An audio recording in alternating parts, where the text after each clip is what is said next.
नमस्कार, आप देख रहे हैं जोहार झारखंड। आपके साथ मैं हूं शिप्रा झा। गोड्डा से बीजेपी सांसद निशिकांत दुबे ने संसद में राहुल गांधी के बयान की तीखी निंदा की है। उन्होंने सदन में संविधान की प्रति लहराते हुए कहा कि राहुल गांधी ने हिंदू समुदाय का अपमान किया है और उन्हें इसके लिए माफी मांगनी चाहिए। स्पीकर सर, ये संविधान की बात कर रहे हैं सर, और इसी संविधान का आर्टिकल 25 कहता है कि किसी भी धर्म के ऊपर कोई भी व्यक्ति किसी को हिंसावादी करार नहीं दे सकता है, और इन्होंने हिंदू का हिंसावादी कहा है सर।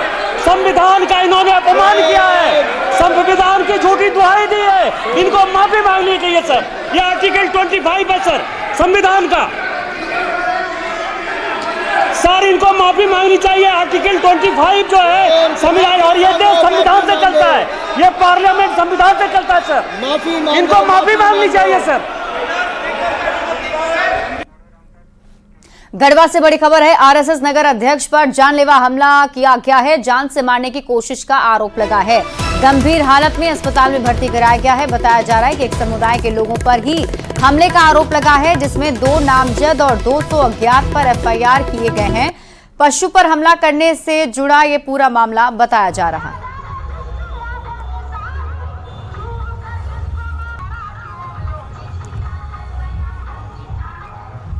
मारपीट का मामला अभी सामने आया है और इनका सिम्टोमेटिक ट्रीटमेंट कर रहे हैं। माथा में चोट लगा हुआ है, उसके लिए हम लोगों ने जांच लिखा है सीटी स्कैन का, और हाथ में राइट हैंड में चोट है, उसके लिए एक्सरे का भी लिखा हुआ है जांच।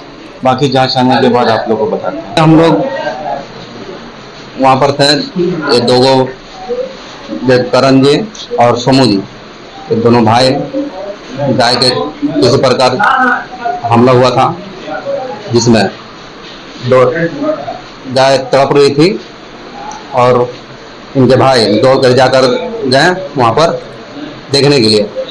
तो कुछ लोग वहाँ पर आए, भीड़ लगाए और धक्का मुक्की करने लगा। एक लड़का शीशा घुसाया था गाय के पीछे बैक साइड, और एक जगह फटा हुआ था, तो उसको देखकर हम लोग दौड़े तो वो लड़का लोग भाग गए, और उसके बाद और लोग भाग गए तो हम ये थाना में एक फ़ोन करवाए एक भैया से। उसके बाद थाना में आने प्रशासन को आने में लेट हो गया, तो फिर डॉक्टर को हम लोग लेने गए। डॉक्टर को लेने के बाद जैसे ही आए अपने जहाँ घटना स्थल पे, उसके बाद फिर हुआ ये कि उधर से मुस्लिम लोग 300 की संख्या में आए और हमला कर दिया। गढ़वा के मझियाओं मोड़ पर आरएसएस के नगर अध्यक्ष पर हमला करने का मामला अब तूल पकड़ता जा रहा है। इसको लेकर आरएसएस और हिंदू संगठनों ने आरोपियों पर कार्रवाई की मांग को लेकर कलेक्ट्रेट ऑफिस में धरना प्रदर्शन किया। घटना के बाद पूरे शहर में पुलिस की चौकसी बढ़ा दी गई है। जगह जगह पर सुरक्षा जवानों की तैनाती की जा रही है। शाम में जो है सूचना प्राप्त हुई थी कि एक बैल है जिसको कि किसी ने जो है वो घायल कर दिया है। इसको लेकर के हमारे थाना प्रभारी को मैंने सूचना दिया, और उस थाना प्रभारी को भी पूर्व से सूचना आ गई थी, तो वो वेटनरी डॉक्टर को जो है उसके इलाज के लिए भेजे थे। इस दौरान जो है वो 2 लोगों के साथ वहीं पर जहां पर बैल को चोट लगा था वहां पर मारपीट की घटना जो है हुई है। गढ़वा शहर में 1 जुलाई को उर्स एवं 2 जुलाई को कव्वाली का प्रोग्राम मुस्लिम समुदाय के द्वारा रखा गया है।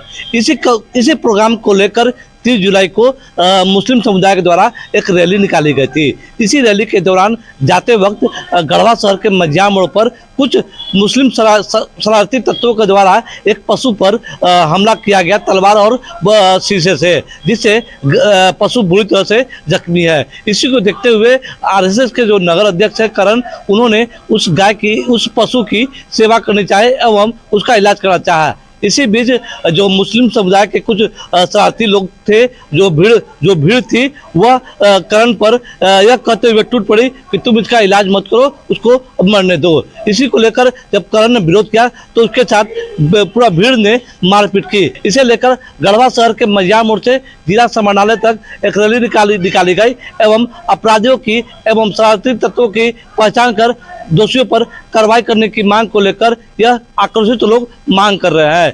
फिलहाल जिला समाहरणालय में यहाँ पर आकर वह धरना दे रहे हैं। इस मामले को लेकर पुलिस की पैनी नजर बनी हुई है। चंदन कश्यप, न्यूज़ 18 गढ़वा। नेता प्रतिपक्ष अमर बावरी ने प्रेस कॉन्फ्रेंस कर प्रदेश सरकार पर निशाना साधा है। उन्होंने कहा कि राज्य सरकार नौकरी देने के वादे के साथ सत्ता में आई थी और अब नौकरी बेचने का काम कर रही है। अमर बावरी ने CJL PGT परीक्षा का मुद्दा उठाते हुए कहा कि छात्रों ने इस परीक्षा में धांधली का आरोप लगाया है। बोकारो के एक ही सेंटर से 513 अभ्यर्थियों ने परीक्षा पास की है। राज्य सरकार को मामले की जांच CBI से करानी चाहिए। उन्होंने इस परीक्षा के साथ साथ JSSC की लैब टेक्नीशियन समेत दूसरी परीक्षाओं पर भी धांधली का आरोप लगाया। दाग दिख रहा है। ये सब 102 नंबर कोड के परीक्षार्थी है जो इसमें पात्रता प्राप्त किए हैं, जो क्वालिफाई हुए हैं। और 102 नंबर कोड यह है आपके बोकारो जिले का एक श्रेया डिजिटल बोकारो, कुल मिला के 513, मैंने कुल रिजल्ट का 14.21% सिर्फ एक सेंटर से। जैसे सिर्फ PGT में जो क्वालिफाई हुआ है उसमें मूक बधिर भी बोलने लगे हैं, जिनका सिलेक्शन मूक बधिर कैटेगरी में हुआ है। मूक बधिर के रूप में जिनको नौकरी या जिनको पात्रता दी गई है, उनसे फोन से बात करिए तो फोन से बात कर रहे हैं। एक बड़ा घोटाला, एक बड़ा घपला इस राज्य के अंदर जब से सरकार बनी है तब से लगातार छात्रों के भविष्य के साथ खिलवाड़ कर रही है। राज्य से बड़ी खबर है, दिल्ली में कल होने वाली है कांग्रेस की बैठक। चुनावी रणनीति को लेकर यह बैठक बुलाई गई है और इस बैठक में राहुल गांधी और मल्लिकार्जुन खड़गे भी शामिल होने वाले हैं। झारखंड के मुद्दों पर इसमें चर्चा की जाएगी। झारखंड प्रदेश अध्यक्ष राजेश ठाकुर भी इसमें शामिल होने वाले हैं और साथ ही पार्टी सोशल मीडिया विभाग को टास्क देने वाली है, क्योंकि झारखंड में आगामी विधानसभा के चुनाव है और ऐसे में इस बैठक में इस चुनाव को लेकर भी मंथन किया जाना है।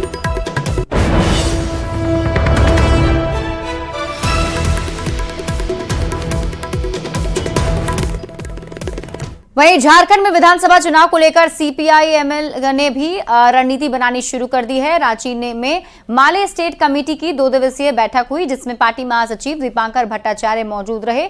इस दौरान लोकसभा चुनाव के परिणाम की समीक्षा हुई और उसी के आधार पर विधानसभा चुनाव की रणनीति पर मंथन किया गया। राज्य में संगठन के विस्तार को लेकर भी कार्यकर्ताओं को टास्क दिए गए। झटका लगा है, उनका वोट प्रतिशत गिरा है। ये कैसे पूरे विधानसभा में मिलकर लड़ा जाए और भाजपा को 19 से भी बड़ी शिकस्त यहाँ दी जा सके, उस पर हम लोग एक रणनीति बनाएंगे।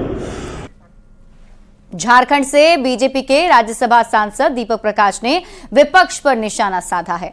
सदन में विपक्ष के हंगामे पर उन्होंने कहा कि विपक्ष गैर जिम्मेदार रवैया अपना रहा है। दीपक प्रकाश ने झारखंड के पूर्व CM हेमंत सोरेन पर भी हमला बोला। उनसे खास बातचीत की है न्यूज़ 18 संवाददाता अमितेश कुमार ने। बात करते हैं झारखंड से बीजेपी के राज्यसभा सांसद और पूर्व प्रदेश अध्यक्ष दीपक प्रकाश से। दीपक जी, राज्यसभा के भीतर राष्ट्रपति के अभिभाषण पर चर्चा होनी है, लेकिन विपक्ष हंगामा कर रहा है। विपक्ष पूरी तरह से गैर जिम्मेवारी वाला काम कर रहा है। उनको लोकतंत्र पर विश्वास नहीं है, उनको संविधान पर विश्वास नहीं है, उनको लोकतंत्र के सबसे बड़े मंदिर लोकसभा और राज्यसभा पर विश्वास नहीं है। वो डर रहे हैं, सहमे हुए हैं, पलायन कर रहे हैं, चर्चा से भाग रहे हैं। और चर्चा से इसलिए भाग रहे हैं क्योंकि जनता ने उनको औकात बताने का काम किया। 99 के नर्वस ब्रेकडाउन में जनता ने उनको जनादेश दिया है और 99 न घर का होता है न घाट का होता है, अंदर से वो घायल है, इसलिए वो सदन को फेस करना नहीं चाहते हैं। हेमंत सोरेन जेल से बाहर आ गए हैं, उसके बाद से लगातार बीजेपी पर काफी आक्रामक हैं। आपको लोगों को लगता है कि विधानसभा चुनाव में नुकसान उठाना पड़ सकता है? शब्दों के बांध से भाजपा और झारखंडियों को घायल कोई नहीं कर सकता है। जो उनके बयान आ रहे हैं वो बयान बहादुर की तरह आ रहे हैं। अरे सामंतवादी किसको कहते हैं आज के युग में? जो एक परिवार का शासन चलाए, अपने मन का करे। वो तो झारखंड मुक्ति मोर्चा और कांग्रेस में दिखता है। इसलिए सामंतवादी प्रवृत्ति, राजनीतिक प्रवृत्ति अगर किसी में है तो झारखंड मुक्ति मोर्चा और कांग्रेस में है। और हेमंत सोरेन जी को थोड़ा डाटा देखना चाहिए पिछले लोकसभा का। 52 स्थानों पर भारतीय जनता पार्टी 81 विधानसभा में 52 स्थानों पर हम आगे। इसका मतलब जनादेश भारतीय जनता पार्टी को मिला है, एनडीए गठबंधन को मिला है। हम 52 सीट पर तो अभी आगे हैं। आने वाले समय में हम 61 विधानसभा में आगे बढ़कर के 2/3 बहुमत से वहां पर सरकार बनाएंगे। चलिए, बहुत बहुत धन्यवाद। तो ये थे झारखंड से बीजेपी के राज्यसभा सांसद दीपक प्रकाश। अमितेश सिंह, न्यूज 18 दिल्ली। पलामू में केंद्र सरकार की जल जीवन मिशन योजना में भारी गड़बड़ी का मामला सामने आया है। योजना के नाम पर तो लाखों रुपए खर्च किए गए हैं, लेकिन यहां कहीं पाइप लाइन खराब है तो कहीं काम ही पूरा नहीं हो पाया है। मौके से और अधिक जानकारी दे रहे हैं न्यूज 18 संवाददाता नीलकमल। सरकार की जल मिशन योजना कहीं न कहीं काफी महत्वपूर्ण योजना है पलामू इलाके के लिए, मगर लगातार पलामू में जल मिशन योजना को लेकर के ग्रामीण इलाके से शिकायतें मिल रही है। कहीं पे जल मीनार बनकर तैयार है, कहीं पे पाइपलाइन का काम नहीं हुआ है। मैं इस वक्त मौजूद हूं पाटन प्रखंड के नवादा गांव में। ठीक मेरे पीछे आप देख सकते हैं, ये भी एक जल मिशन योजना से यहाँ पे नवादा गांव में एक जैकवेल यहाँ पे बना हुआ है, पानी का यहाँ पे प्लांट लगा हुआ है, जो कि यह योजना जो है 3 पंचायत के लिए यहाँ पे लगाई गई है। मगर इस योजना से जो लाभान्वित होने वाले 3 पंचायत के ग्रामीण हैं, वो भी लगातार शिकायत कर रहे हैं। हर जगह पाइप वगैरह टूटा हुआ है, जिस जर्जर स्थिति है, जिसका कोई व्यवस्था नहीं है और कोई पर डे पानी भी नहीं आता है।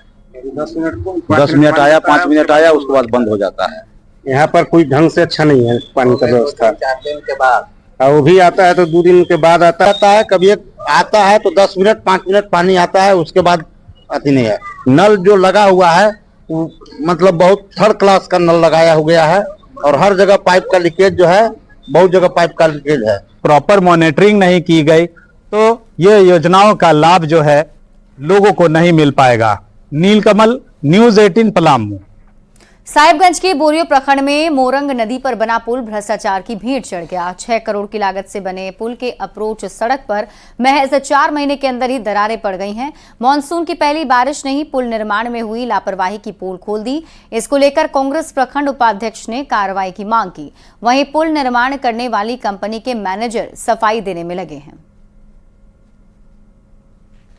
मेन कारण है कि सब ठेकेदार जो है ना अपना जल्दी काम करने का कोशिश किया, जल्दी काम करके यहाँ से निकल। क्या ऐसे संवेदक के ऊपर कार्रवाई होनी चाहिए? कार्रवाई तो होनी चाहिए, इस पर जांच होना चाहिए। 6 करोड़ का लागत से पुल बना है, 6 करोड़ का काम भी होना चाहिए ना। गुमला के रायडी प्रखंड के कोबजा पंचायत के नकटी गांव में लोगों को आज भी मूलभूत सुविधाओं के लिए जद्दोजहद करनी पड़ती है। बताया जा रहा है कि जन शिकायत दिवस के मौके पर ग्रामीणों ने डीसी को गांव की समस्याओं के बारे में अवगत कराया था, जिसको लेकर डीसी ने गांव का दौरा भी किया और अधिकारियों को समस्या दूर करने का निर्देश भी दिया। साथ ही ग्रामीणों को सुविधा मुहैया कराने का आश्वासन दिया है। हम लोग की मुख्य समस्या है कि रोड हम लोग के पास नहीं है, और यहाँ के महिला पुरुष सबको पेंशन नहीं मिल रहा है, राशन कार्ड नहीं है और आयुष्मान कार्ड नहीं है। इसी की वजह से हम लोग को बहुत परेशानी होता है, हर काम में बाधा ही बाधा हो जाता है। हम लोग का कोबजा पंचायत के नकटी झरिया गांव में आज हमारे डीसी सर उपस्थित हुए हैं और हमारे काफ़ी ग्रामीण हमारे पास हैं, हमारे साथ हैं, और डीसी सर के साथ हम लोग की काफ़ी बातचीत हुई। हमारे जनता काफ़ी समस्याओं को बताए हैं और हमारे डीसी सर बस 1-2 सप्ताह में ही यहाँ कैंप लगाने के लिए बोले हैं। ये बात सही है कि कुछ स्कीम्स हैं जिनका जो बेनिफिट है वो यहाँ के ग्रामीणों को नहीं मिल पाया है, बट हम लोग कोशिश करते हैं कि जल्दी से जल्दी ये गाँव भी सैचुरेट हो जाए बाकी गाँवों की तरह, और ग्रामीण यहाँ के बहुत अच्छे हैं, आगे बढ़ना चाहते हैं। कुछ समस्याएं इंफ्रास्ट्रक्चर की उनको है, तो हम लोग कोशिश करते हैं जल्दी जल्दी उनका समाधान हो जाए। झारखंड राज्य खाद्य आयोग 4 जुलाई से 15 अगस्त तक राज्य के सभी जिलों में समीक्षा बैठक बुलाई है। झारखंड राज्य खाद्य आयोग के अध्यक्ष हिमांशु शेखर चौधरी ने कहा है कि जैसे पहले मुखिया के साथ बात हुआ और खाद्य सुरक्षा अधिनियम लागू करने को लेकर उसी दिशा में आगे बढ़ा जाएगा। उन्होंने आगे कहा कि आयोग का प्रयास है कि राज्य के सभी जिलों में समीक्षात्मक बैठक 15 अगस्त तक संपन्न कर लिया जाए। आकस्मिक खाद्यान्न कोष ये है कि अगर किसी व्यक्ति का राशन कार्ड नहीं है, एनएफएसए के तहत राशन कार्ड नहीं मिला है, या अगर मिला भी है और किसी तकनीकी या प्रशासनिक कारणों से किसी लाभुक को अनाज नहीं मिल पा रहा है, तो वैसे को राज्य आकस्मिक खाद्यान्न कोष के तहत जो हर पंचायत को 10,000 रुपये और नगर निकाय के वार्ड को 10,000 रुपये उपलब्ध कराने का प्रावधान है। उस 10,000 रुपये की राशि से बाजार मूल्य पर 10 किलो चावल खरीदकर योग्य लाभुक को देना है। कोयले की राजधानी धनबाद में लखटकिया आम मियाजाकी विदेशी आम को उगाया जा रहा है। यह आम लगभग 1 किलो का है और इसका दाम लगभग 3 लाख रुपए है। रवि निषाद ने बताया कि मियाजाकी के पेड़ में आम के फल लगने शुरू हो गए हैं। आम पकने के बाद बेहतर जानकारी के लिए रिसर्च लैब में भेजा जाएगा। मौके से और अधिक जानकारी दे रहे हैं न्यूज़ 18 संवाददाता संजय गुप्ता। राजधानी के नाम पे जानी जाती है, लेकिन इसी कोयले की राजधानी में अब किसान खेती भी कर रहे हैं और खेती के माध्यम से भी अपने आय की वृद्धि कर रहे हैं। अभी हम धनबाद के भोली में हैं, एग्री रिसर्च सेंटर में, और यहाँ पे फार्मिंग करने वाले और यहाँ के डायरेक्टर ने लखटकिया आम उगाने की शुरुआत की है। लखटकिया बोल सकते हैं लोग या लाखों का आम बोल सकते हैं। ये मियाजाकी है, प्रसिद्ध है। ये जापान के एक शहर है मियाजाकी, वहाँ पर फैलाया था। ऐसे इसका शाब्दिक अर्थ कुछ और है और ये बहुत ही महंगा है। इसमें बहुत सारी ऐसी खासियत है। इसके चलते हम लोगों ने धनबाद में जो 15 साल से हम लोग कृषि और पर्यावरण के संरक्षण में हम लोग काम कर रहे हैं, फल फूल की खेती, जिससे हम लोग अभी तक 3 अंतर्राष्ट्रीय सम्मान मिल चुका है। तो हम लोगों ने सोचा कि इसमें क्यों नहीं हम लोग मियाजाकी क्यों नहीं हम लोग महंगे महंगे फलों का यहाँ पर शोध करें। कुछ समय पहले हम लोगों ने ये ठाना है कि भैया धनबाद एक ऐसा शहर है जहाँ पे हर प्रकार का फल हो सकता है। कुछ फल हम लोगों ने लगाया और वो सक्सेसफुल हुआ। फिर उसको धीरे धीरे हम लोग सेब का फल, नाशपाती, तो चीकू, तो अमरूद, तो केला, तो इस प्रकार से पिस्ता बादाम, दिस दैट, काजू, इस प्रकार से अलग अलग प्रकार का फल को लगाए और उसको सक्सेसफुली यहाँ पे रन करवाए और फल भी आया। फार्मिंग करने वाले लोग हैं, उनका एकमात्र उद्देश्य है कि किसान जो खेती से दूर भाग रहे हैं उन्हें ऐसी तरकीब और ऐसी खेती कराया जाए जिससे कि वो खेती की तरफ लौटे और एक बेहतर आय वह प्राप्त कर सके। संजय गुप्ता, न्यूज़ 18 धनबाद। श्रावणी मेला का आगाज 22 जुलाई से होने जा रहा है। श्रावणी मेला में देश विदेश से श्रद्धालु बाबा धाम पहुंचते हैं और बाबा पर जलार्पण करते हैं। मेला को लेकर जिला प्रशासन जोर शोर से तैयारी में जुटा है। बिहार झारखंड के दुम्मा बॉर्डर से लेकर बाबा वैद्यनाथ मंदिर तक टेंट पंडाल बनाए जा रहे हैं। मौके से और अधिक जानकारी दे रहे हैं न्यूज़ 18 संवाददाता मनीष दुबे। विश्व प्रसिद्ध श्रावणी मेला अब से कुछ ही दिनों में शुरू होने जा रहा है, जिसको लेकर तैयारियां जोरों शोरों से चल रही है। 108 किलोमीटर की पैदल यात्रा कर देवतुल्य श्रद्धालु बाबा धाम पहुंचते हैं और बाबा पर जलार्पण करते हैं। इस वक्त मौजूद हैं हम देवघर के दुम्मा बॉर्डर पर, जहां बिहार और झारखंड का बॉर्डर है। यहां से ही 108 किलोमीटर की दूरी जब तय करके श्रद्धालु बाबा धाम पहुंचते हैं तो यहीं से वो अनुभूति होती है कि वो अब बाबा धाम पहुंचाए। और ये जो 10 किलोमीटर का फिर आगे का जो रास्ता होता है, ये बहुत सुकून भरा कांवरियों के लिए होता है और यहाँ से बाबा खींचे जो कांवरियों को है वो लेकर जाते हैं। एक तस्वीर हम आपको दूसरी तरफ दिखाना चाहेंगे कि जो बालू है इस बार जो जिस तरह से बिहार में गंगा का बालू बिछाया जाता है, उसी तर्ज पर इस वर्ष देवघर में भी गंगा का बालू बिछाया जा रहा है। और साथ ही साथ जो पंडाल बनाए जाते हैं जिला प्रशासन की ओर से या फिर अन्य जो शिविर लगाए जाते हैं, निःशुल्क शिविर रहते हैं, कई निःशुल्क शिविर रहते हैं पूरे कांवरिया पथ में, उसमें भी ज़ोरों शोरों से काम चल रहा है। इस वक्त की आप तस्वीरें देखिए कि जो भक्त 108 किलोमीटर की दूरी तय सुल्तानगंज से जल लेकर बाबा धाम पहुँचते हैं और बाबा पर जलार्पण करते हैं, उन्हें मनवांछित फल की प्राप्ति भी होती है। यही कारण है कि वर्षों से, सदियों से यह परंपरा आज भी चली आ रही है और इस परंपरा को सुविधा युक्त बनाने के लिए जिला प्रशासन यहाँ तमाम व्यवस्थाओं में जुटा हुआ है। मनीष दुबे, न्यूज़ 18 देवघर। खबर हजारीबाग से है। बरसात की पहली बारिश किसानों के लिए तो राहत लेकर आई, लेकिन कई ग्रामीणों के लिए आफत बनकर आई है। कालाद्वार गांव में भारी बारिश के बाद घरों में पानी घुस गया है, जिससे घर में रहने वाले लोगों को मुश्किलों का सामना करना पड़ रहा है। काफी मशक्कत के बाद मोटर की मदद से बसंती देवी के घर से पानी निकाला गया। बता दें कि घर में नुकसान होने के बाद परिवार वालों ने प्रशासन से आवास योजना की भी मांग की है। विनोद घर तो सब पूरा मोहल्ला का आदमी आया और पूरा घर में पूरा पानी भर गया, बहुत ज्यादा पानी भर गया था। तो दो गो मोटर लगा तो फिर पानी निकला। 2 गो बच्चा था छोटा छोटा, वो सब पूरा एकदम चपिल गया पानी में, रोड घर में एकदम। तो पूरा मोहल्ला के सब आदमी लड़का लोग जुटा, तो फिर मोटर तो 10 खोज खाज के लाया रात में, तो फिर पानी निकाला गया बाहर में। तो बेचारे तो दूसरा घर में सब लोग सुता। राज्य का सबसे बड़ा सरकारी अस्पताल रिम्स आंदोलन के नारों से गूंज रहा है। लगभग 450 सफाई कर्मचारियों को 5 महीने से वेतन नहीं मिला, जिसके बाद सभी कर्मचारी आंदोलन पर उतर आए। कामकाज ठप कर रिम्स के इमरजेंसी गेट के बाहर धरना प्रदर्शन कर रहे हैं। मौके से और अधिक जानकारी दे रहे हैं न्यूज 18 संवाददाता संजय कुमार सिंह। राज्य का सबसे बड़ा अस्पताल रिम्स आज आंदोलन के हवाले है और रिम्स के इमरजेंसी गेट के ठीक बाहर में रिम्स में काम करने वाले करीब 450 सफाई कर्मी आंदोलन कर रहे हैं। 5 महीने से उन्हें वेतन नहीं मिल रहा है, वेतन की मांग कर रहे हैं। आपकी मुख्य मांगे क्या है और यहाँ पर आंदोलन की वजह क्या है? सर, हमारे यहाँ मुख्य मांगे ये हैं कि हमारी वेतन ना रोके, हमारी वेतन दिया जाए। कितने महीने से वेतन नहीं मिला है? महीने से वेतन नहीं मिला है सर। आप सभी आउटसोर्सिंग स्टाफ हैं? जी, हम भी। किस कंपनी के लिए काम करते हैं? 5 महीने से हमको भी वेतन नहीं मिला है सर। दिवा दीजिए। हाँ। कितना वेतन मिलता है? वो भी हमको मालूम नहीं मिलता है। हम लोग को फिक्स नहीं है यहाँ वेतन। आपको वेतन नहीं और मालूम? फिलहाल इस बुलेटिन में अभी के लिए बस इतना ही। आगे देख लेते हैं।